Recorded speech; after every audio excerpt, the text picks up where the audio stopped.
Olá, caros concursandas, caras concursandas, vamos hoje para a nossa última aula acerca da disciplina Processo do Trabalho. Vou tratar hoje de um recurso difícil, recursos em espécie, né? Tivemos aqui a oportunidade de estudarmos os embargos de declaração, recurso ordinário, recurso adesivo e o agravo de petição. Obviamente, a depender do concurso, do nível de complexidade, recurso de revista não cai, não é cobrado. Porém, em concursos específicos da área trabalhista, é um recurso bastante explorado, até mesmo pelo grau de dificuldade que envolvem as normas da CLT e as diversas, muitas súmulas do TST a respeito da matéria.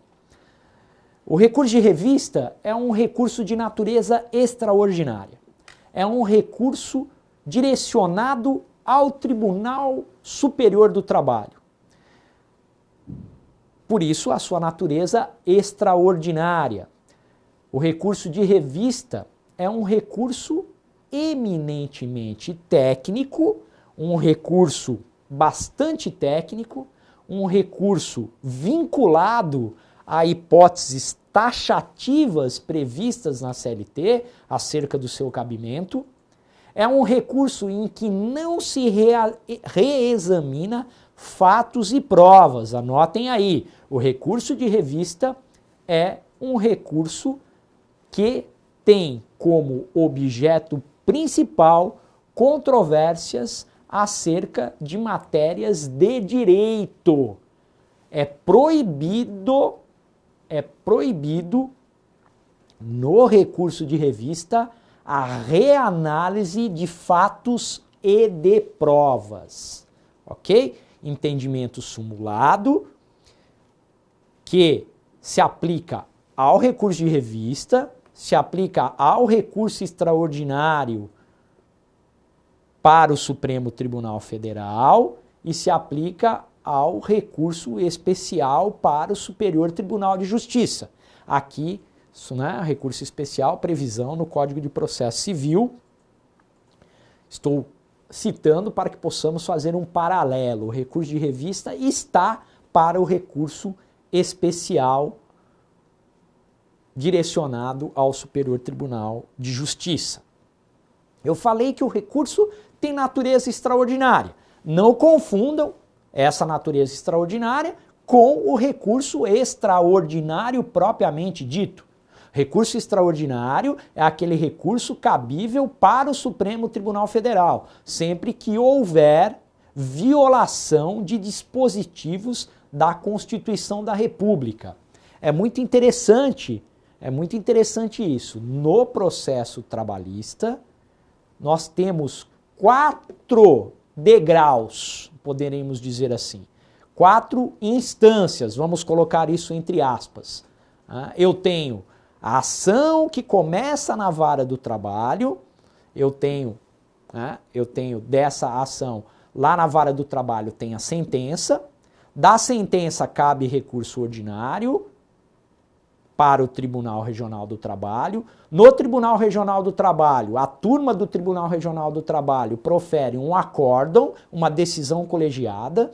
Dessa decisão colegiada, eu tenho a possibilidade de interposição de recurso de revista para o Tribunal Superior do Trabalho. E da decisão proferida pelo Tribunal Superior do Trabalho no recurso de revista, eu tenho a possibilidade de recurso extraordinário para o Supremo Tribunal Federal. É uma característica do Poder Judiciário Trabalhista. Aqui eu tenho a possibilidade, aquela reclamação trabalhista individual, dissídio individual que começa na vara do trabalho, ele poderá chegar a depender, é um longo caminho, um caminho bastante difícil, ele poderá chegar ao Supremo Tribunal Federal. O recurso cabível do TST para o STF é o recurso extraordinário. E o recurso cabível do TRT para o TST é o recurso de revista. Cabimento do recurso de revista, artigo 896 da CLT, trará as hipóteses de cabimento do recurso de revista. Sugiro a todos vocês, caros concursandos, caras concursandas, que estão aqui conosco, acompanhando as nossas aulas no PCI Concursos, que leiam com muita atenção o artigo 896 da CLT. As 3 hipóteses de cabimento do recurso de revista. Se a decisão do Tribunal Regional do Trabalho violar a lei federal, caberá recurso de revista. Se violar direta e literalmente a Constituição Federal, caberá recurso de revista. Se houver divergências jurisprudenciais entre tribunais regionais do trabalho ou entre o Tribunal Regional do Trabalho e órgãos do Tribunal Superior do Trabalho, caberá recurso de revista. Se nas decisões tomadas relacionadas à interpretação do alcance de determinada lei estadual ou controvérsias que envolvam normas coletivas aplicáveis a mais de um estado da federação, também terei a possibilidade de recurso de revista. Nós vamos ver com calma essas hipóteses aqui nos nossos slides. Então, o recurso de revista é um recurso técnico de natureza extraordinária. Vamos para o quadro. Veja, o recurso de revista, ele também passa por um juízo de admissibilidade. E é um juízo de admissibilidade duplo. O recurso de revista interposto no TRT, no Tribunal Regional do Trabalho, para o Tribunal Superior do Trabalho. Então, lá no TRT haverá um juízo de admissibilidade recursal e esse juízo de admissibilidade será repetido no Tribunal Superior do Trabalho. Tanto os pressupostos gerais de admissibilidade, os pressupostos gerais recursais, tanto os intrínsecos como os extrínsecos, cabem para o recurso de revista. E também há, em acréscimo, há pressupostos específicos de cabimento do recurso de revista, que teremos a oportunidade de estudar, de falarmos sobre ele nessa aula, sobre estes pressupostos específicos. O recurso é um recurso técnico, ou seja, analisa a matéria de direito, não analisa fatos, ok? Não reexamina fatos e provas. Fatos e provas. Muito importante.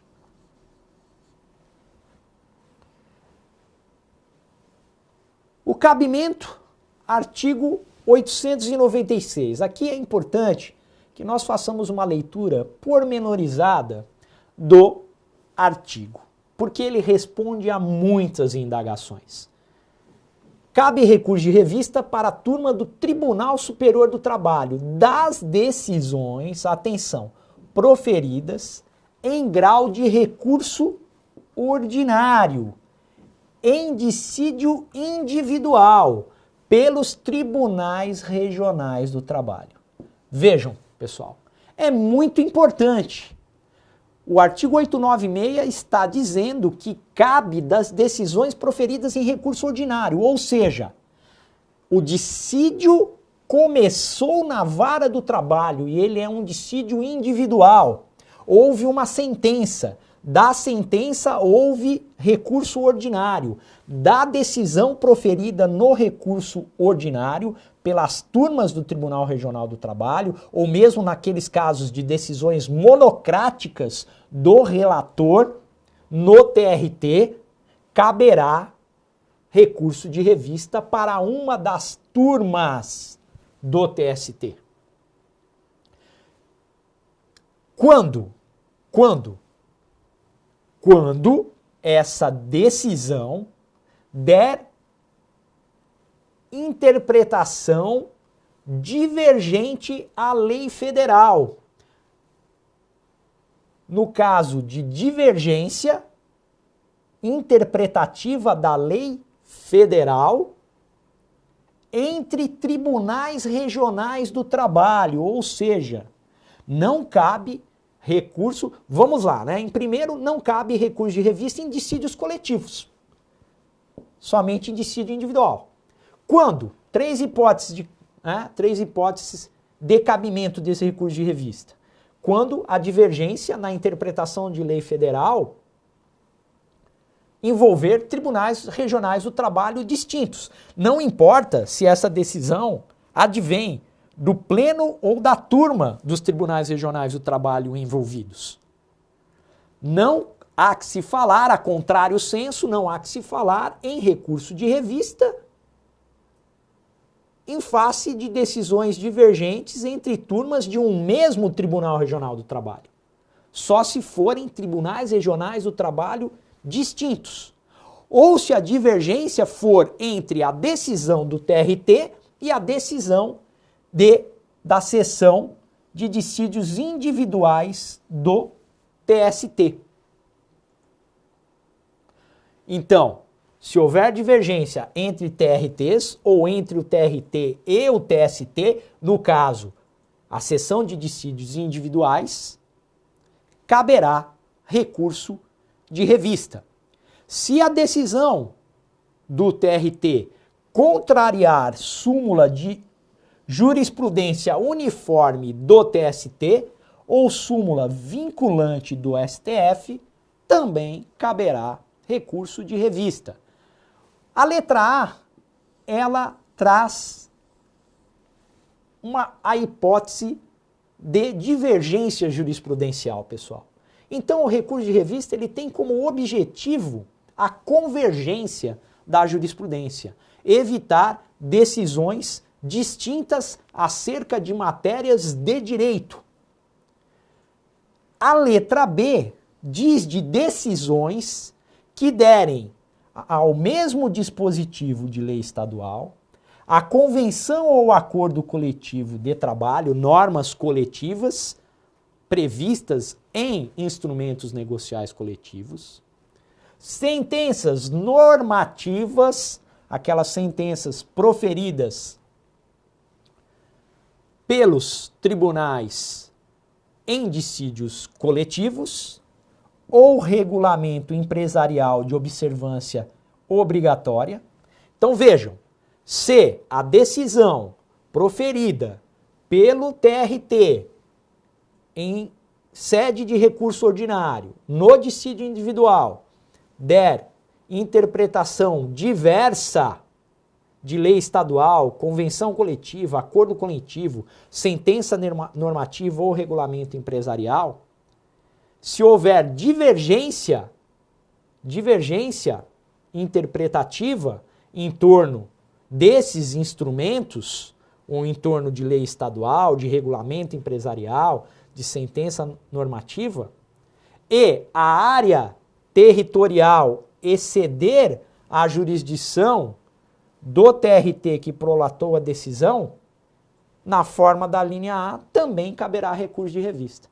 Veja, pessoal, aqui a norma coletiva pode ser que eu tenha uma convenção coletiva vigente em vários estados da federação e que os tribunais regionais do trabalho divirjam sobre a aplicação da norma coletiva. Lembrando que a norma coletiva adere ao contrato do trabalho enquanto o instrumento negocial coletivo estiver vigente. Neste caso, é a mesma situação da linha A, de divergência na interpretação de uma norma coletiva vigente em uma área territorial que suplanta a área de determinado Tribunal Regional do Trabalho. Neste caso, eu preciso acabar com essa divergência e caberá recurso de revista para tanto. A sentença normativa, o que é decidido na sentença normativa, também adere ao contrato de trabalho. O regulamento de uma empresa presente em todo o território nacional aderirá a todos os contratos de trabalho dos funcionários que estão espalhados por todo o país. Neste caso, os tribunais regionais do trabalho distintos poderão estar decidindo de forma diferente, exigindo a convergência da jurisprudência. E, para tanto, há o caminho do recurso de revista. E aqui, pessoal, lei estadual. Peraí, lei estadual, não entendi. Lembrem-se que aqui no estado de São Paulo são 2 tribunais regionais do trabalho. O da 2ª e o da 15ª região. A lei estadual vigente em todo o estado de São Paulo. Pode ser que eu tenha decisões divergentes acerca do alcance dessa lei estadual no Tribunal Regional do Trabalho da 2ª e no Tribunal Regional do Trabalho da 15ª. E aí eu poderei recorrer de revista para o TST a fim de que haja uma convergência da jurisprudência. Por isso que está aqui lei estadual. É para tratar especificamente do estado de São Paulo, que tem 2 tribunais regionais do trabalho. E por fim, cabe recurso de revista sempre que a decisão proferida pelo TRT em recurso ordinário, decisão proferida no dissídio individual, violar a lei federal ou afrontar direta e literalmente a Constituição Federal. Continuemos aqui, pessoal, com calma. Parágrafos do 896. Em meados de 2014, tivemos uma lei muito importante, a Lei 13.015 de 2014. Essa lei trouxe mudanças significativas no recurso de revista e no recurso de embargos no TST. Recurso de revista, embargos no TST, uniformização de jurisprudência nos tribunais regionais do trabalho sofreram profundas modificações com essa lei que entrou em vigor um pouco antes do novo Código de Processo Civil. Por sinal, essa lei, ela é bastante parecida, ela traz muitas novidades que vieram à tona com a edição, com a promulgação e a vigência do novo Código de Processo Civil. Há um alinhamento entre o novo CPC e a Lei 13.015 de 2014, no que se refere aos recursos extraordinários e a necessidade de uniformização da jurisprudência nos tribunais de segunda instância. O parágrafo 1º repete uma regra que é a regra geral do processo trabalhista. Os recursos têm efeito meramente devolutivo. Regra geral, o efeito suspensivo no processo do trabalho é excepcional. E aí, lembro da súmula 414 do TST, que já estudamos. O parágrafo 1º-A traz uma série de exigências para o recurso de revista, necessidade de cotejamento entre as decisões divergentes, uma análise pormenorizada das decisões divergentes para cabimento do recurso de revista. É necessário indicar de forma clara, explícita, fundamentada a existência de violação à lei, a contrariedade à súmula ou OJ do TST, necessidade de respeito absoluto ao princípio da dialeticidade, ou seja, trazer especificadamente os fundamentos jurídicos, né? Ou melhor, impugnar especificadamente os fundamentos jurídicos da decisão recorrida. Vejam, recurso de revista no TST, recurso especial no STJ, recurso extraordinário no STF, são recursos vinculados, são recursos, as hipóteses de cabimento são muito estritas, muito específicas. A necessidade de, há um rigor formal, técnico, o juízo de admissibilidade desses recursos é bastante exigente. Para alcançar os tribunais superiores, os advogados têm que suar muito, literalmente. e têm que ser muito hábeis, muito técnicos e conhecedores destes recursos e de suas peculiaridades, de suas especificidades. O artigo 896, o mais importante para você é saber as hipóteses de cabimento, 896, letras A, B e C, e conhecer ao menos um pouco das especificidades que são trazidas nos parágrafos. O mais importante é saber as hipóteses de cabimento. Mas saibam que há toda uma jurisprudência bastante restritiva. E elas restringem ainda mais aquilo que já está restrito nas normas jurídicas, nas regras da CLT. Parágrafo 1º do 896 vai falar do efeito devolutivo, que é a regra geral do processo trabalhista, dos recursos no processo do trabalho. O parágrafo 1º A vai trazer uma série de especificidades a serem observadas pelos advogados, pelo Ministério Público, pelos procuradores, quando interpõem o recurso de revista. Os parágrafos seguintes, parágrafo 2º ao parágrafo 6º, trazem o roteiro para a uniformização da jurisprudência nos tribunais regionais do trabalho. Eu peço a vocês, caros concursandos e concursandas, que efetuem a leitura desses parágrafos a depender do concurso que vocês forem prestar. Se os concursos não são complexos, se eles não pedem, não aprofundam a questão recursal, não cobram recursos, ou cobram recursos e não cobram recurso de revista, obviamente vocês não estudarão. Agora, nos concursos de técnico, de analista dos TRTs, de técnico, analista do MPU, do Ministério Público da União, aí incluído o Ministério Público do Trabalho, a prova cobra processo do trabalho, vale a pena dar uma lida no 896, na questão do recurso de revista. Certo?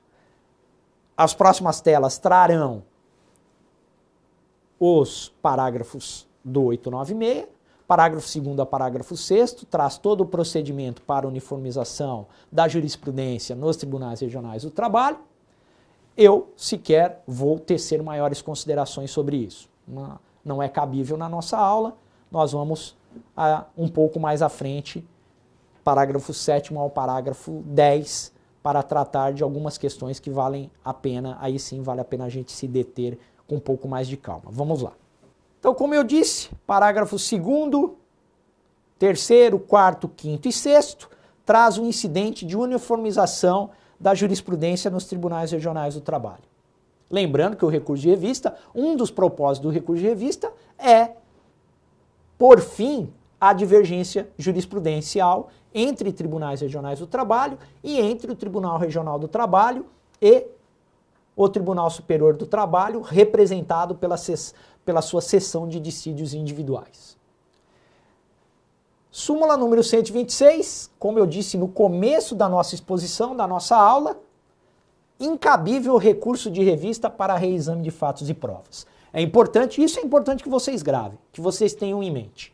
Vão acertar várias questões por conta dessa súmula. Aqui eu só trouxe para ilustrar que no STF é a mesma coisa. Não cabe reexame de prova no recurso extraordinário. Recurso de revista é cabível apenas em dissídios individuais. Onde está isso? No caput do artigo 896 da CLT. Resumo do cabimento do recurso de revista. Rito ordinário, dissídio individual, rito ordinário. Possibilidades, letras A a C. E aqui vale a pena que vocês gravem, e que vocês saibam e que vocês compreendam. Se houver violação à Constituição, tem que ser uma violação literal e direta. Não pode ser violação reflexa ou indireta, tá bom, pessoal? Né? Tem que ficar bem claro que violou expressamente, diretamente, literalmente. Violação também literal à lei federal aí entendam qualquer lei federal.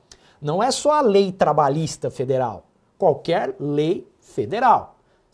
A lei federal se aplica à realidade trabalhista, ao direito trabalhista, em todas as suas vertentes, não há dúvida disso. O Código Civil se aplica ao direito do trabalho. Né? Por sinal, o artigo 8º da CLT diz da aplicação da lei amplamente considerada, diz da aplicação dos princípios gerais de direito, princípios específicos de direito do trabalho, mas não só eles, os princípios gerais do direito, costumes, jurisprudência, diz, nós vamos estudar no começo das nossas aulas sobre direito do trabalho. Contrariedade à súmula do TST, a OJ do TST, quando se fala em jurisprudência uniforme do TST, estamos falando de súmulas e de OJs, tá, pessoal? Importante isso. Súmula vinculante do STF, também. Decisão de um TRT contrariar a decisão de outro TRT ou decisões da seção de dissídios individuais do TST, tanto a 1 quanto a 2. Essas duas hipóteses aqui são as hipóteses, é a hipótese da linha A do 896, divergência jurisprudencial. Muito importante, isso daqui sempre cai. Quando cai recurso de revista, eles cobram isso. A gente estava falando do cabimento do recurso de revista no rito ordinário, mas se o rito for sumaríssimo, causas de até 40 salários mínimos, só caberá recurso de revista em caso de contrariedade à súmula do TST, súmulas do TST, súmula vinculante do STF e violação direta da Constituição Federal. Certo, pessoal? Diminui bastante o alcance, o raio de ação do recurso de revista. As hipóteses de cabimento se tornam restritas. Se for execução de sentença ou decisões proferidas em embargos de terceiro, execução de sentença, leiam aqui também, embargos à execução, só caberá recurso de revista se a decisão violar a Constituição de forma direta e literal.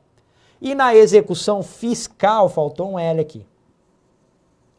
Na execução fiscal e em caso de controvérsias acerca da certidão negativa de débitos trabalhistas, só caberá recurso de revista nos casos de divergência jurisprudencial e violação à lei federal e à Constituição. Então vejam, na execução, violação direta e literal da Constituição. Olha a pegadinha aqui. Na execução fiscal e controvérsias que envolvam a certidão negativa de débitos trabalhistas, além da violação à Constituição, também caberá recurso de revista nos casos de divergência jurisprudencial. Muito importante que decorem, memorizem essas hipóteses, poderíamos dizer, especiais de cabimento do recurso de revista.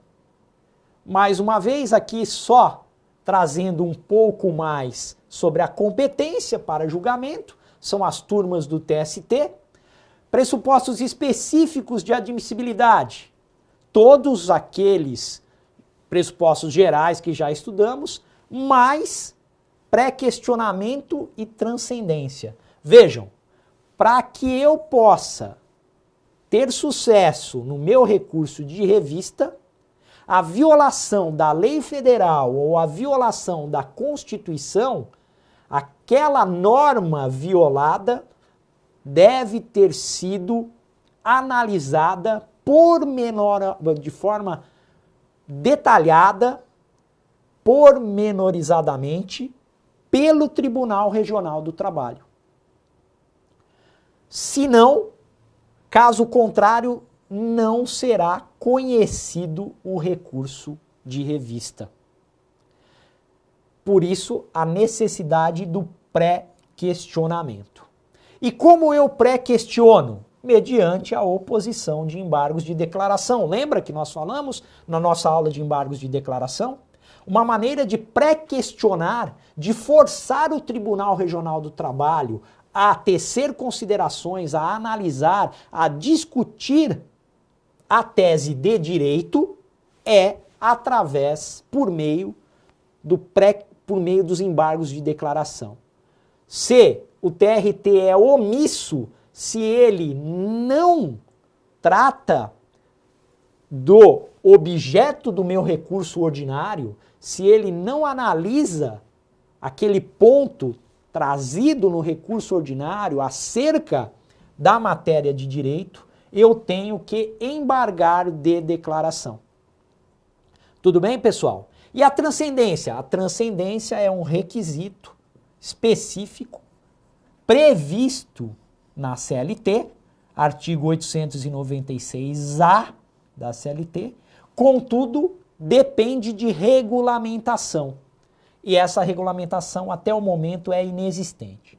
A reforma trabalhista trará a regulamentação desse requisito. Mas, por hora, ainda não temos como aplicar o requisito da transcendência previsto no artigo 896, letra A da CLT. Não vou escrever aqui porque a gente vai ver no próximo quadro.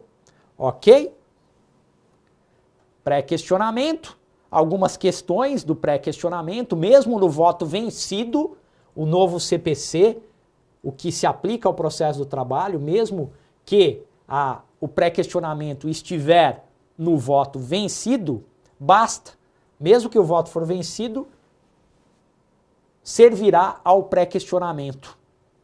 É o que diz o CPC.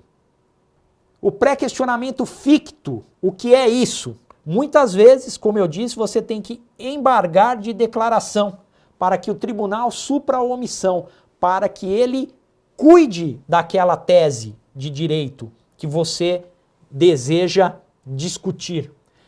Diante da omissão, oposição de embargos de declaração. Mesmo com os embargos de declaração, o tribunal continua omisso, deixa de analisar a controvérsia jurídica.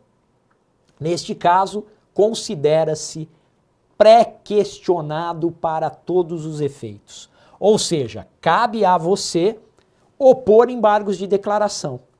Se o tribunal se omitir mais uma vez, será considerado pré-questionado, ou seja, o requisito do pré-questionamento estará consumado, atendido. Aqui, sobre pré-questionamento, chama a atenção da súmula número 297 do Tribunal Superior do Trabalho.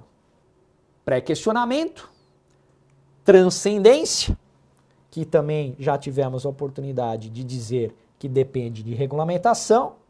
Essa regulamentação está prevista na reforma trabalhista, que provavelmente será aprovada.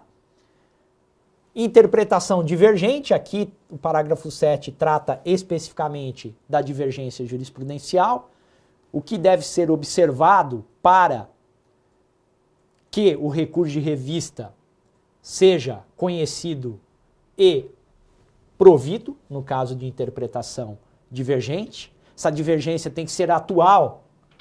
Veja, pessoal, tem que ser atual. Você não pode trazer lá uma divergência da década de 90 que não existe mais, que não subexiste. Por isso a importância de estar antenado com as decisões recentes do Tribunal Superior do Trabalho, com a sua jurisprudência atual. Cadastra lá no TST, o sistema PUSH, para receber os informativos do TST. Esteja de olho, principalmente você que sonha alto, que pensa com concursos de juiz do trabalho, procurador do trabalho, analista, tem que estar antenado com as decisões atuais do Tribunal Superior do Trabalho, a sua jurisprudência recente. A divergência tem que ser específica, né, pessoal? Não vale fazer aquilo lá que muita gente faz. Pega duas decisões, 2 acórdãos, copia a ementa, pela ementa parece que está tudo certo, que há divergência, mas quando você vai ler o voto, você verifica da decisão, que no bojo da decisão, uma decisão não tem nada a ver com a outra. Aí o advogado pincela, descontextualiza determinados trechos da decisão para fim de comprovação, de cotejamento e comprovação da divergência jurisprudencial. Isso não vale. Tudo bem, pessoal? Súmula 296 do TST. Não vale querer enganar, certo, pessoal? Por fim, como você prova essa divergência? Como isso é provado? Aqui o parágrafo 8º e a súmula número 337 vão trazer os requisitos para comprovação da divergência jurisprudencial. Meus caros, sobre recurso de revista é o que cabia considerar, era o que cabia a nossa reflexão, nosso estudo acerca do recurso de revista. Deixo vocês todos à vontade para o aprofundamento com base na nossa aula, nos nossos slides, mas se mesmo assim não foi suficiente, se o concurso é um concurso que exige mais do candidato, estejam atentos na leitura do 896 e nas súmulas que tratam, e não são poucas, do recurso de revista. Termino essa aula, termino aqui o nosso curso de processo do trabalho. Quero agradecer imensamente por vocês nos acompanharem as aulas do PCI Concurso, os nossos colegas, essa nova formatação, as aulas que nós gravamos. Espero realmente de coração que elas sejam úteis, que elas tragam clareza, e não atrapalhem todos vocês no estudo, nessa vida dura do concursando. Deixo aqui o meu testemunho que eu estive aí desse outro lado durante muito tempo, foram muitos tropeços, foram muitas dificuldades, muitas barreiras, muitas reprovações, mas só a persistência, só o trabalho, só o suor leva à vitória, leva ao sucesso. Não é apenas um discurso, uma palavra fácil, autoajuda, não é nada disso. É o trabalho e pelo trabalho vem o merecimento. E quando você atinge o seu objetivo, tudo vale a pena. Tenham certeza disso. Estamos abertos às críticas, esperamos melhorar, esperamos estar aqui para novos cursos, para novas questões, novos estudos. E então quero deixar aqui o meu abraço, o meu carinho, o meu afeto a vocês e continuem firmes nos seus propósitos e teremos a oportunidade de estar juntos novamente na disciplina Direito do Trabalho. Tem muita coisa para vermos, né, pessoal? Então, meu muito obrigado. Até a próxima. Um abraço, PCI Concursos. Até!